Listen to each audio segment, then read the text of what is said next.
Hi guys, I hope you all are doing great. हम लोग बात करें हमारे डेली करंट अफेयर सेशन की, जो सुबह 4 बजे अवेलेबल हो जाता है हमारे दोनों चैनल्स पिनाकुलर फ्रंटियर आईएएस पर। आज की तारीख है 14 जून 2022। दोनों चैनल्स को सब्सक्राइब करें, बेल आइकन को जरूर प्रेस करना है ताकि हमारी आने वाली हर वीडियो की नोटिफिकेशन आपको मिल सके। हमारी दो वेबसाइट्स हैं sscglpinacle.com और baljeetdhaka.com।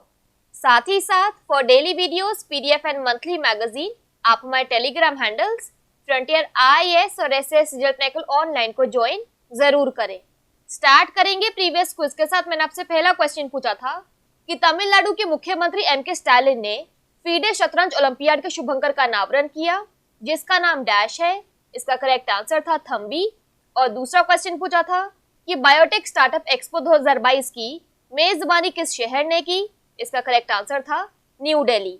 स्टार्ट करेंगे फर्स्ट क्वेश्चन। देख लो आज के सेशन के लिए, जानवरों के लिए भारत का पहला कोविड-19 वैक्सीन एनोकोवैक्स किस संस्थान द्वारा विकसित किया गया है। करेक्ट आंसर है इसका ऑप्शन नंबर सी, राष्ट्रीय अश्व अनुसंधान केंद्र। डिटेल्स देख लो। तो कृषि मंत्री नरेंद्र सिंह तोमर ने ICAR national research centre on equine Hisar Haryana द्वारा विकसित जानवरों के लिए देश का पहला घरेलू कोविड-19 वैक्सीन एनोकोवैक्स लॉन्च किया।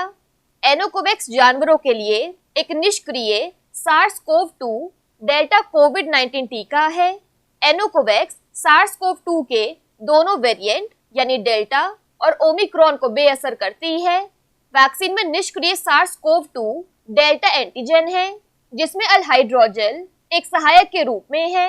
यह कुत्तों, शेरों, तेंदुओं, चूहों और खरगोशों के लिए सुरक्षित है। यहाँ पर एक रिवीजन की बात करें तो रूस ने जानवरों के लिए दुनिया का पहला कोविड-19 टीका कार्निवैक को पंजीकृत किया है। नेक्स्ट क्वेश्चन देखो, बाल श्रम के खिलाफ विश्व दिवस that is world day against child labour कब मनाया जाता है। इसका करेक्ट आंसर है ऑप्शन नंबर सी, 12 जून। डिटेल्स देख लो। तो हर साल 12 जून को विश्व बाल श्रम निषेध दिवस मनाया जाता है। अंतर्राष्ट्रीय श्रम संगठन ने पहली बार 2002 में बाल श्रम के बारे में जागरूकता बढ़ाने के लिए दिन की शुरुआत की थी। इसका मुख्य उद्देश्य बाल श्रम के खिलाफ विश्वव्यापी आंदोलन का समर्थन करना है। इस वर्ष बाल श्रम के खिलाफ कार्यवाही सप्ताह 3 से 12 जून तक मनाया गया। 2022 के लिए थीम है बाल श्रम को समाप्त करने के लिए सार्वभौमिक सामाजिक संरक्षण that is universal social protection to end child labour. यहाँ पर एक क्विक रिवीजन की बात करें तो विश्व खाद्य सुरक्षा दिवस 7 जून 2022 के लिए थीम है सेफर फूड बेटर हेल्थ। विश्व महासागर दिवस 8 जून 2022 के लिए थीम है revitalisation collective action for the ocean. Next question देखो, हाल ही में किस राज्य ने किसानों के लिए यंत्र सेवा योजना शुरू की है। करेक्ट आंसर है इसका option number D, Andhra Pradesh. Details देख लो। तो आंध्र प्रदेश के सीएम YS जगनमोहन रेड्डी ने YSR यंत्र सेवा योजना शुरू की। उन्होंने 3,800 यंत्र सेवा केंद्रों को 3,800 ट्रैक्टर और 320 कंबाइन हार्वेस्टर वितरित किए। इस योजना का मुख्य उद्देश्य खेती की लागत को कम करना और किसानों को कम किराए पर कृषि मशीनरी प्रदान करके उनकी आय में वृद्धि करना है। इस योजना के तहत सरकार 10,750 कस्टम हायरिंग सेंटर स्थापित करने की योजना बना रही है। प्रत्येक केंद्र में 25 लाख रुपए के हार्वेस्टर होंगे। कस्टम हायरिंग सेंटर किसान समूहों द्वारा चलाए जाएंगे। कृषि उपकरण खरीदने के लिए सरकार 40% की सब्सिडी देगी। यहाँ पर एक क्विक रिवीजन की बात करें तो आंध्र प्रदेश के अनंतपुर जिले के श्री वीरभद्र स्वामी मंदिर और लेपाक्षी में विशाल नंदी बैल को विश्व विरासत समिति की अस्थायी सूची में जगह मिली है और इसे यूनेस्को की विश्व विरासत कन्वेंशन वेबसाइट पर प्रकाशित किया गया था। बात करें यहाँ पर आंध्र प्रदेश की तो इसके डैम्स और रिवर्स में आता है Srisailam dam Krishna, Somasila dam Penna, Polavaram project Godavari. National parks और वाइल्ड लाइफ सेंचुरीज में आता है Papikonda national park, Srisailam tiger reserve और Pulicat lake bird sanctuary. Andhra Pradesh की कैपिटल है अमरावती। सीएम है YS जगनमोहन रेड्डी। गवर्नर है बिश्वभूषण हरिचंदन। नेक्स्ट क्वेश्चन देखो, संयुक्त राष्ट्र महासचिव गुटेरेस ने किस भारतीय राजनयिक को प्रौद्योगिकी दूत नियुक्त किया है। इंपॉर्टेंट क्वेश्चन है। करेक्ट आंसर है इसका option number B, Amandeep Singh Gill. Details देख लो। तो संयुक्त राष्ट्र महासचिव गुटेरेस ने वरिष्ठ भारतीय राजनयिक अमनदीप सिंह गिल को प्रौद्योगिकी दूत नियुक्त किया है। उन्होंने इतालवी और यूरोपीय संघ के राजनयिक मारिया फ्रांसेस्का स्पेटोलिसानो की जगह ली, जो पिछले 5 महीनों से एक पूर्णकालिक दूत के चयन के लिए एक अभिनय क्षमता में थे।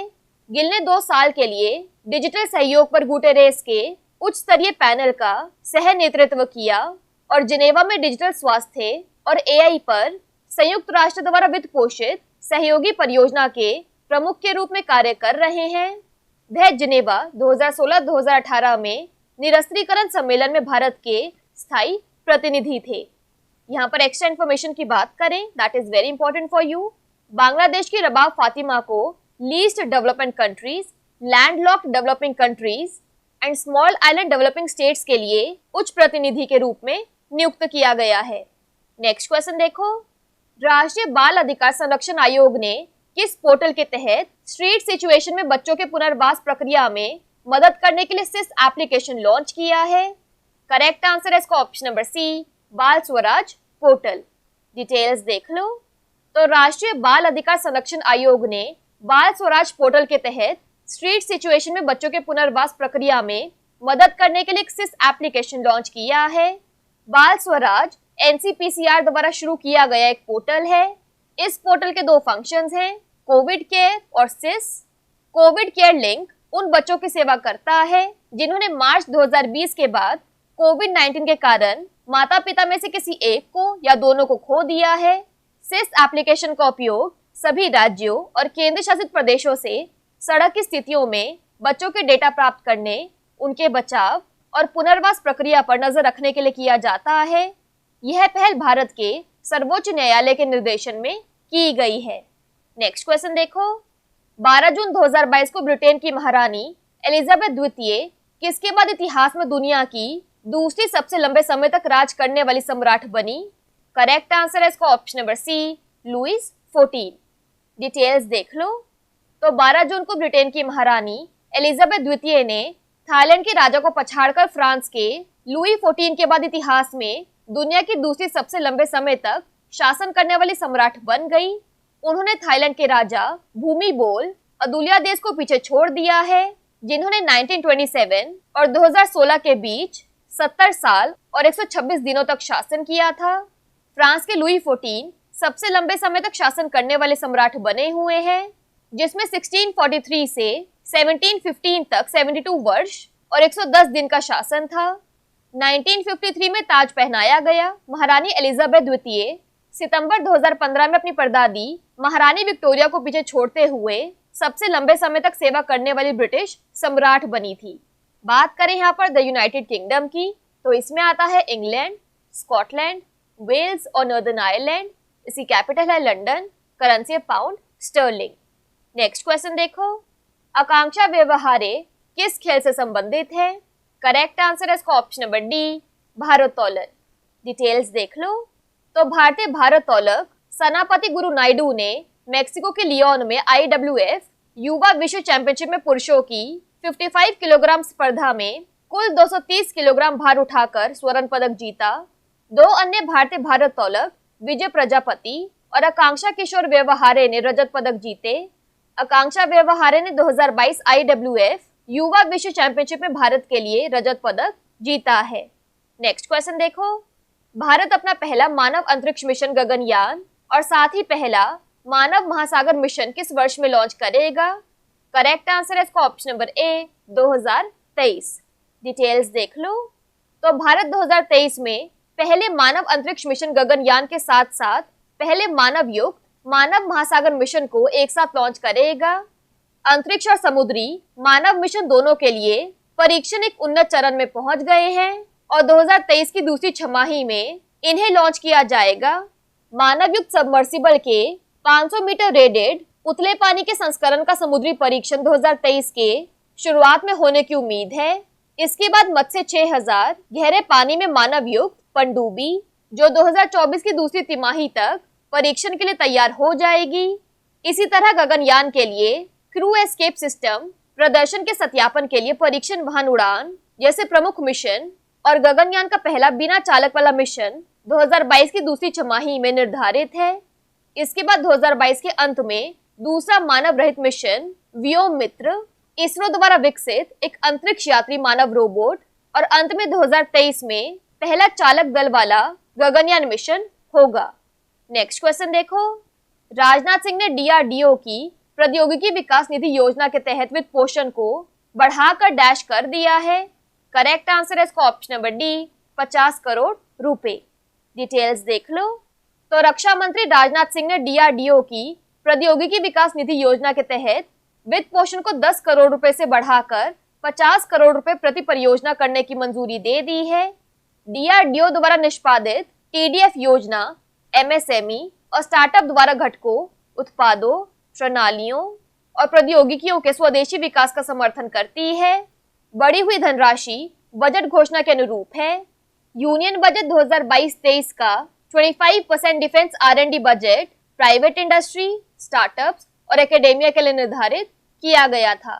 लास्ट क्वेश्चन देख लो आज के सेशन के लिए। आवास और शहरी मामलों के मंत्रालय भारत ने हाल ही में शहरी जल प्रबंधन में तकनीकी सहयोग के लिए किस देश के साथ एक समझौता ज्ञापन पर हस्ताक्षर किए हैं? ऑप्शन नंबर सी यहाँ पर बिल्कुल करेक्ट है, दैट इज ऑस्ट्रेलिया। डिटेल्स देख लो। तो केंद्रीय मंत्रिमंडल ने शहरी जल प्रबंधन में तकनीकी सहयोग के लिए आवास और शहरी मामलों के मंत्रालय भारत सरकार और विदेश मामलों और व्यापार विभाग ऑस्ट्रेलिया सरकार के बीच एक समझौता ज्ञापन को मंजूरी दी। समझौता ज्ञापन शहरी जल सुरक्षा के क्षेत्रों में दोनों देशों के बीच द्विपक्षीय सहयोग को सुदृढ़ करेगा। यह शहरी जल प्रबंधन के लिए सभी स्तरों पर संस्थागत क्षमताओं को मजबूत करेगा। यहाँ पर एक क्विक रिवीजन की बात करें तो ऑस्ट्रेलिया के न्यू प्राइम मिनिस्टर बने हैं एंथनी अल्बनीज और 2026 का कॉमनवेल्थ गेम्स ऑस्ट्रेलिया में आयोजित किया जाएगा। बात करें यहाँ पर ऑस्ट्रेलिया की तो इसकी कैपिटल है Canberra, currency Australian dollar. Quickly बात कर लेते हैं आज के सेशन की समरी की। तो एनिमल्स के लिए इंडिया का पहला कोविड-19 vaccine Anocovax national research centre on equines ने डेवलप किया। World day against child labour 12 जून को मनाया जाता है। फार्मर्स के लिए यंत्र सेवा स्कीम आंध्र प्रदेश में लॉन्च की गई है।